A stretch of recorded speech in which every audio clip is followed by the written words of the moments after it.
আমারে আনিস আলমগীর, আজকে আনিস আলমগীরের নামটা যেহেতু আপনি বলেছেন কিনা জানি না, 2 বছর আগে আনিস আলমগীর ওখানে আমি একটা কমেন্ট করলাম, ওনাকে শাহবাগ লেখা, যে আপনি তো এই শাহবাগী ঘরানার এইটা।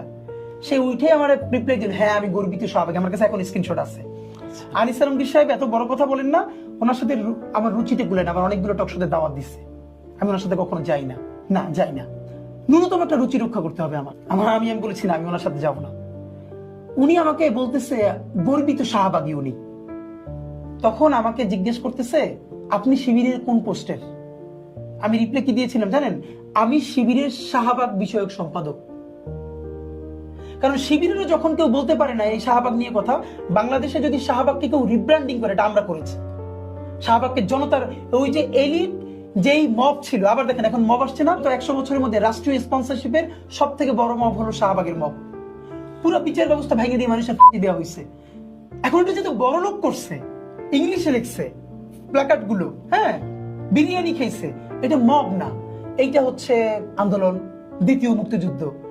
আর দাবি আদায়ে জুলাইয়ের আহতরা যদি কেউ দাঁড়াই যাচ্ছে কোথাও, এটাকে আমি সমর্থন করি না, কিন্তু আমরা কিন্তু কেওয়াসের মধ্য দিয়ে যাচ্ছি। দেশ ভাঙে চুরে যাওয়ার কথা ছিল, সেইটা যায় না আল্লাহর রহমত, সেইটা কিন্তু প্রচুর মব। এগুলো আমাদের এখানকার নেগেটিভ। তো এই জন্য হলো আমরা একটা স্বতন্ত্র রাজনীতি নির্মাণ করেছি আলহামদুলিল্লাহ।